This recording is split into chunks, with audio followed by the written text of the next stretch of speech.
Colegas, buenas noches. Tratando de continuar con el material del módulo, este video ha sido subido a mi cuenta de YouTube y vamos a tratar de generalizar en la siguiente presentación los aspectos que ya hemos tocado en las primeras dos clases, a manera de resumen, y vamos a entrar un poquito ya a detalle sobre las situaciones que el Código de Urbanismo y Obras del año 91 nos indica sobre temas de diseño del espacio público en materia de diseño de urbanizaciones, que bien lo podríamos entender a la fecha, aún el código vigente incluso, como nuestro manual de diseño urbano, sin olvidar que el diseño urbano, como habíamos convenido, por lo menos una concepción creo que la más adecuada y precisa es el diseño del espacio público. Bueno, recordando un poquito la presentación que teníamos, ¿sí? Del resumen de la línea de tiempo, ya habíamos desarrollado el primer periodo, habíamos pasado por el plan Techín, por el Código de Urbanismo y Obra, el plan director del año 95 y estábamos ya desarrollando los preceptos que había desarrollado y que todavía siguen vigentes del plan director del año 2005, el PLOT, que se aprobó con una ordenanza municipal. Recordando un poquito y un poco va las preguntas que le hice en el cuestionario primero, que tienen que ver con que este plan director del año 95 ya se circunscribe, podremos decir, en el marco competencial y responsabilidades que tienen los gobiernos autónomos o los gobiernos municipales en aquel momento. Comunidades de gobierno eran las unidades locales municipales las responsables de elaborar sus planes directores y planes territoriales. Unos inicios o unos intentos primero un poco flojos, por decir un término, se dieron en el año 84 con la promulgación de la Ley Orgánica de Municipalidades. Este archivo ustedes lo tienen a su mano, por supuesto. El material que les estoy indicando está disponible en la carpeta que ya se han grabado y que está dispuesto en los archivos en PDF y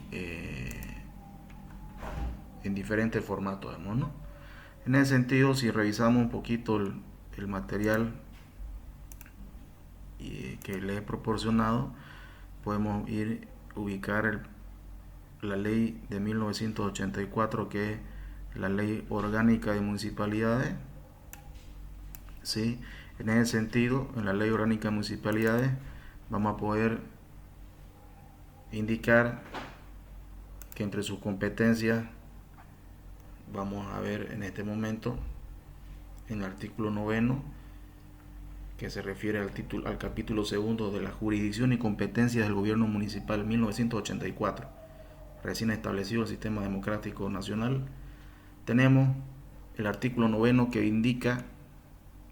que son competencias municipales en el ámbito de su jurisdicción la planificación y la promoción del desarrollo urbano, que no es otra cosa que la elaboración de planes directores, ¿no es así?, en materia de planificación y desarrollo urbanístico. Ese año 1984, si nos vamos a la base del Banco de Planos, que también es un archivo en PDF, Banco de Planos, que lo tienen disponible ustedes, podemos ir a buscar el periodo de los años 80, no olvidemos, siempre repasando y recapitulando, el plan Techín del año 58, que se va reactualizando y se va ajustando en la década de los 70 con los planes directores ampliados, ya lo habíamos visto en el año 78, este es el plan director del año 78, 1985. Esta es la situación cartográfica del plan director para el caso de Santa Cruz de la Sierra, que vale la pena igual reiterar siempre que se debe o tiene sus orígenes en un primer documento de planificación que fue el plan Techín. Y lo digo como antecedente porque ninguna otra ciudad del país tiene estos antecedentes propiamente con la visión y el ímpetu de desarrollar urbanísticamente su medio territorial. ¿Sí? Aquí en otra carpeta, el material que ustedes ya se han copiado están en formato JPG los planes directores. Antes del año 70, perdón, antes de que entre en vigencia esa ley nacional del año 84, teníamos el plan director del año 72. Aquí vemos un poquito un detalle, un escaneado en alta resolución, para ver y verificar que efectivamente esto ya se debe, o ya hay aquí atisbos de diseño y planificación urbana. Ya habíamos indicado que la estructura vial y anular de los anillos y las radiales estaba circunscrita y enunciada en el primer plan director del año 58, pero luego este plan en los años 70, en la década de los planes directores ampliados, fue ajustado y complementado un poco con una visión un poco más local a través de los profesionales arquitectos urbanistas que teníamos localmente. Y ellos hacen una captura, se puede decir una restitución en base también a las cartas del Instituto Geográfico Militar, del IGM, y en función a caminos vecinales, asentamientos preexistentes, incluso porque de estos dibujos o de estos planes directores lo que tenemos que saber identificar,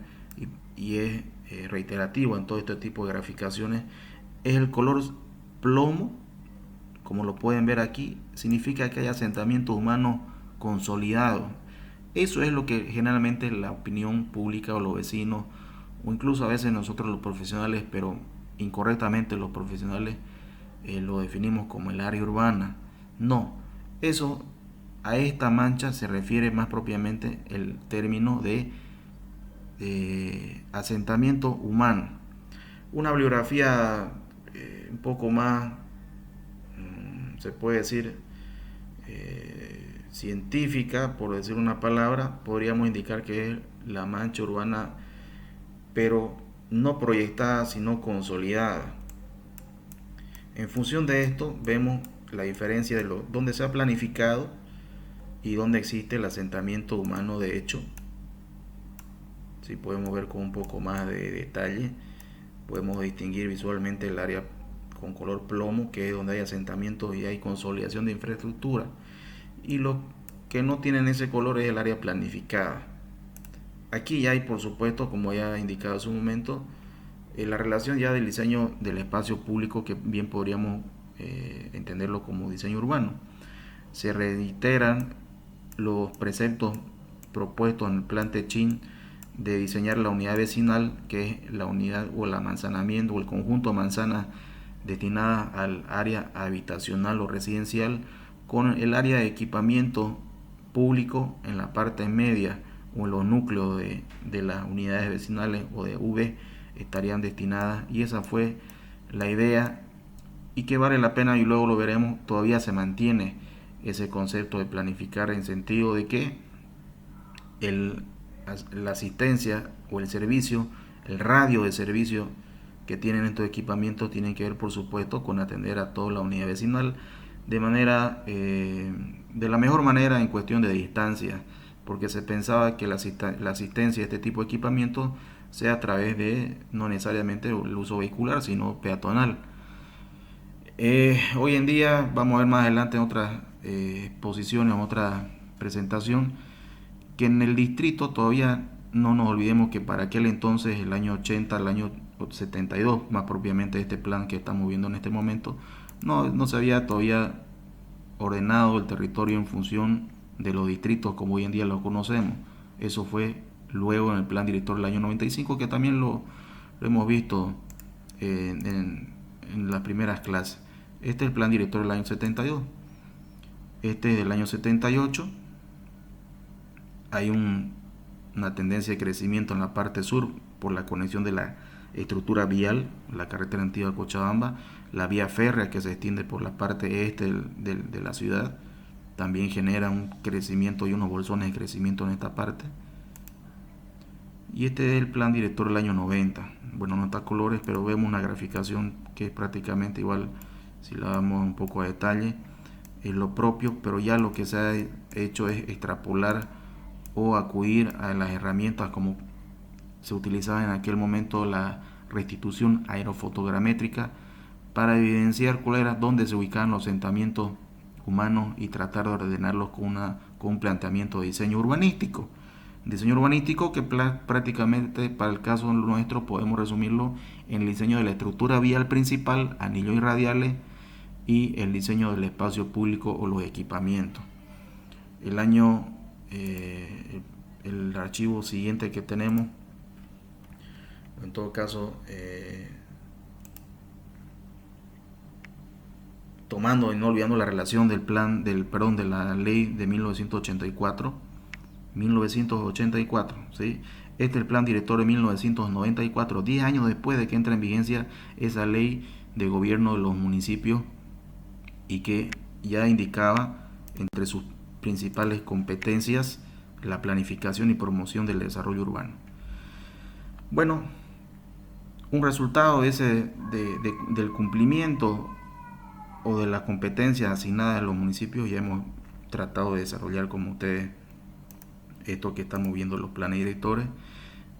Ya 10 años después de que se endilga esta responsabilidad a los municipios, tenemos la situación como vemos en este plano para el caso de 1994 para la ciudad de Santa Cruz. Lo propio, la estructura vial anular radial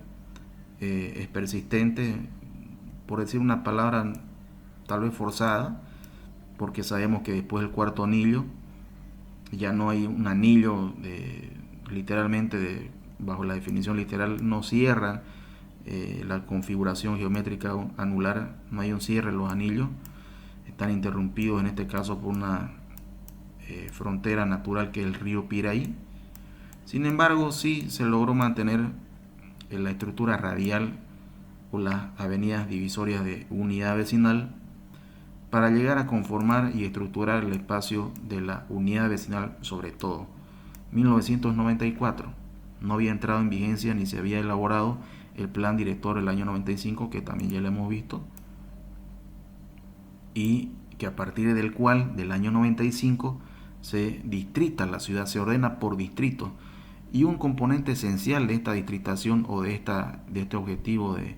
distritalizar el territorio o las unidades territoriales es para incentivar y llevar adelante un concepto que para entonces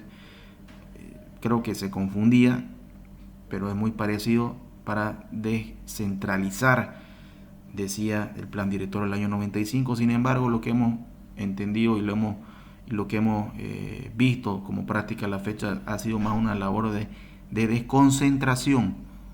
no de descentralización, que son dos cosas diferentes. La desconcentración ha sido, y lo sucede y sucede hoy en día, es trasladar funciones y servicios,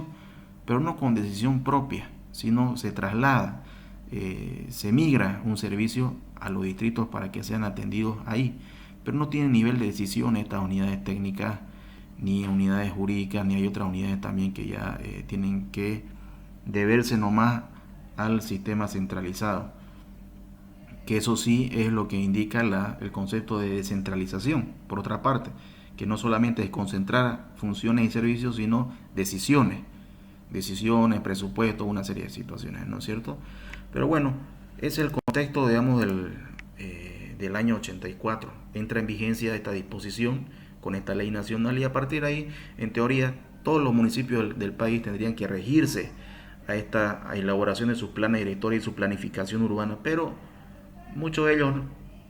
más allá de hacer un grafismo o una cartografía, que no es otra cosa que tal vez un dibujo con un levantamiento de datos muy superficial, no fue acompañada de documentos que ya planteaban visiones de desarrollo en lo económico, en lo industrial, en lo social también, que sí es lo que dio más bien como resultado el posterior plan director del año 95, que también ya lo habíamos tocado, mencionado. Y en materia de diseño urbano, este plan director del año 95, 1984, 1995, no nos olvidemos. Este plan director del año 95 ya indica, entre algunas generalidades que vamos a ver a continuación, la superficie por hectárea que deben ser destinadas, por ejemplo, a este tipo de criterio de áreas. Por ejemplo, vemos las actividades económicas, hay un levantamiento de información y se identifica que hay 320 hectáreas 320.5 hectáreas destinadas a actividades económicas. Uso específico, bueno, como ustedes ya pueden ver el detalle ahí siguiente. Perdón. La estructura vial es gracias a este plan director del año 95 que se hace una definición y una categorización de la estructura vial a nivel regional y urbano, y a partir de este plan director ya se pueden identificar producto de esta categorización: las vías distribuidoras troncales, las vías distribuidoras principales, entre las cuales tenemos las radiales y los anillos, las vías colectoras, y como vemos ya en detalle, cada una de ellas se refiere ya a un ancho o una dimensión técnica. Las vías distribuidoras troncales tienen de 50 a 100 metros. Las radiales se establecen anchos, dice, de 35 a 50 metros. Los anillos entre 35 a 60 metros. Es decir, ya son algunos prerequisitos de diseño urbano, porque ya se establecen dimensiones mínimas que tienen que considerarse y respetarse para, a la hora de diseñar o de plantear proyecciones futuras que no tenía para aquel entonces todavía el plan director 95 de este tipo de vías y de su jerarquía y de su categorización. Ya vemos los principios de vías colectoras locales, por ejemplo, en esta parte de acá dice con anchos de 16 a 35 metros. Algo curioso, y lo podemos decir hoy en día ya en el año 2020, que ya está en práctica después del año 95, la diferencia del saldo de años, que las vías colectoras efectivamente, si bien estaban, como dice el plan director del año 95, pensadas de 16 a 35 metros, no hay una que no pase o que sobrepase, perdón, la distancia de 22 metros. Porque 35 metros más bien han sido llevadas forzadamente, por usar un término, este ancho de 35 metros ha sido utilizado para, en algunos casos, anillos. Y ya desobedeciendo la parte técnica, pero hay que comentar todos los pros y los contras. Habría que decir que estas situaciones se debieron en muchos casos por decisiones políticas para autorizar asentamientos de barrio, o como las conocemos hoy en día, reestructuraciones o regulaciones de barrio. Es decir, un barrio exigía a la autoridad municipal que se regularice el asentamiento clandestino todavía, y a través del consejo municipal, con ordenanzas municipales, con solamente un levantamiento topográfico, sin diseño, se autorizaban esta planimetría de los barrios, y algunos o muchos de ellos se constituyeron con frente o sobre estructuras viales como anillos. Pero por supuesto, como estos asentamientos han sido espontáneos y clandestinos, no respetaron las líneas municipales previstas y mucho menos los anchos previstos para los anillos, y muchos de ellos en el quinto anillo podemos ver muchos de estos casos, en el cuarto anillo también, y en otros también, incluso en el sexto anillo. Puedo recordar en este momento hay barrios que han acortado, y usando una palabra muy nuestra, acotado el ancho del anillo, quedando a 35 metros, cuando la propuesta, o en todo caso el enunciado técnico vigente normativo, porque este plan director se aprobó con una ordenanza municipal, establece que los anillos tendrían que tener de 35 a 60 metros, pero planificadas, ¿no? Estas vías, dice acá literalmente, estas vías planificadas, y no nos olvidemos que los asentamientos humanos se daban sin planificación. Entonces ahí se encontraba se ha encontrado con esta situación la parte técnica, que tener que dar pie a situaciones que de repente no correspondían.